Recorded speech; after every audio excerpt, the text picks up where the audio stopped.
मेरा नाम काव्या है। मैं और शनाया हम दोनों बहुत अच्छी सहेलियाँ थी। शनाया एक अमीर घर की इकलौती बेटी थी।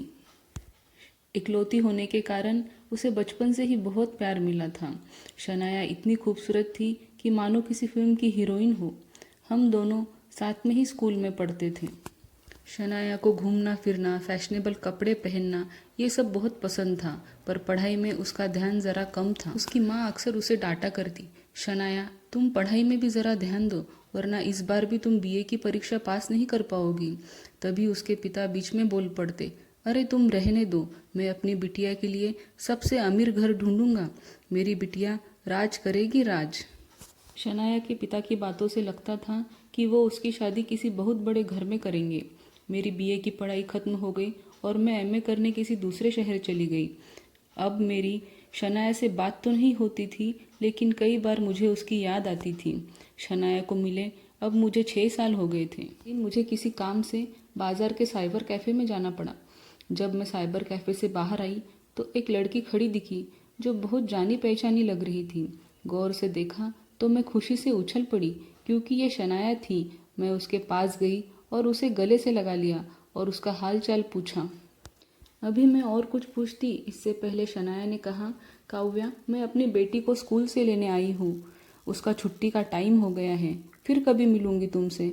मैंने मन ही मन सोचा, हम दोनों बेस्ट फ्रेंड्स थे, लेकिन ये शनाया इतनी अजीब तरह से क्यों पेश आ रही है। पहले तो ये बहुत मस्त चुलबुली हुआ करती थी।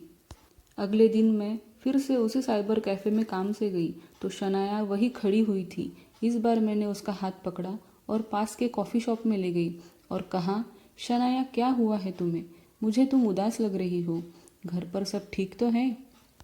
शनाया ने अकपके मन से मुझसे कहा, हाँ सब ठीक है, लेकिन मैं जानती थी कि कुछ तो गड़बड़ है। मैंने फिर उसे समझाया कि शनाया मैं तुम्हारी बेस्ट फ्रेंड हूँ, अगर तुम अपनी प्रॉब्लम मुझे नहीं बताओगी तो किसे बताओगी।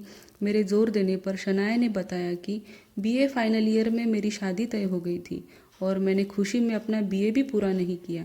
लड़के वालों ने झूठ बोला कि लड़का किसी बड़े कंपनी में इंजीनियर है, लेकिन शादी के बाद पता चला कि लड़का कोई छोटी मोटी नौकरी करता है और सास ससुर तो बहुत ही ताने मारते थे।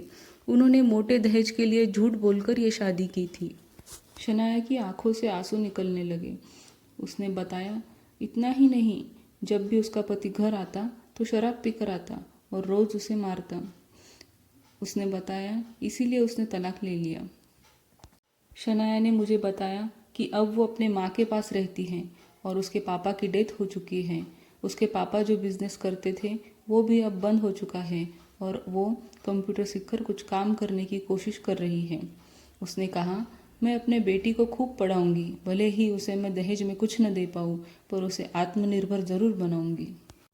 शनाया की ये कहानी सुनकर मेरे आंखों में आंसू आ गए।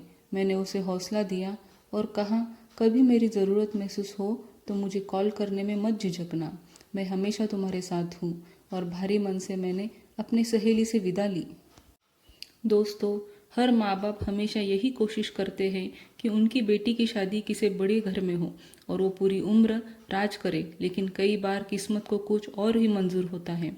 इसलिए हर माँ बाप की ये जिम्मेदारी बनती है कि उनकी बेटी आत्मनिर्भर बने और अच्छी शिक्षा हासिल करे, ताकि शादी के बाद भी वह अपना सर गर्व से ऊंचा कर चल सके।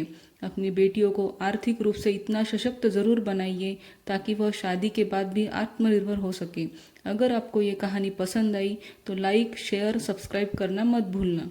और दोस्तों, आप मुझे कुछ सुझाव देना चाहते हो तो नीचे कमेंट में आप मुझे सुझाव दे सकते हैं। Thank you.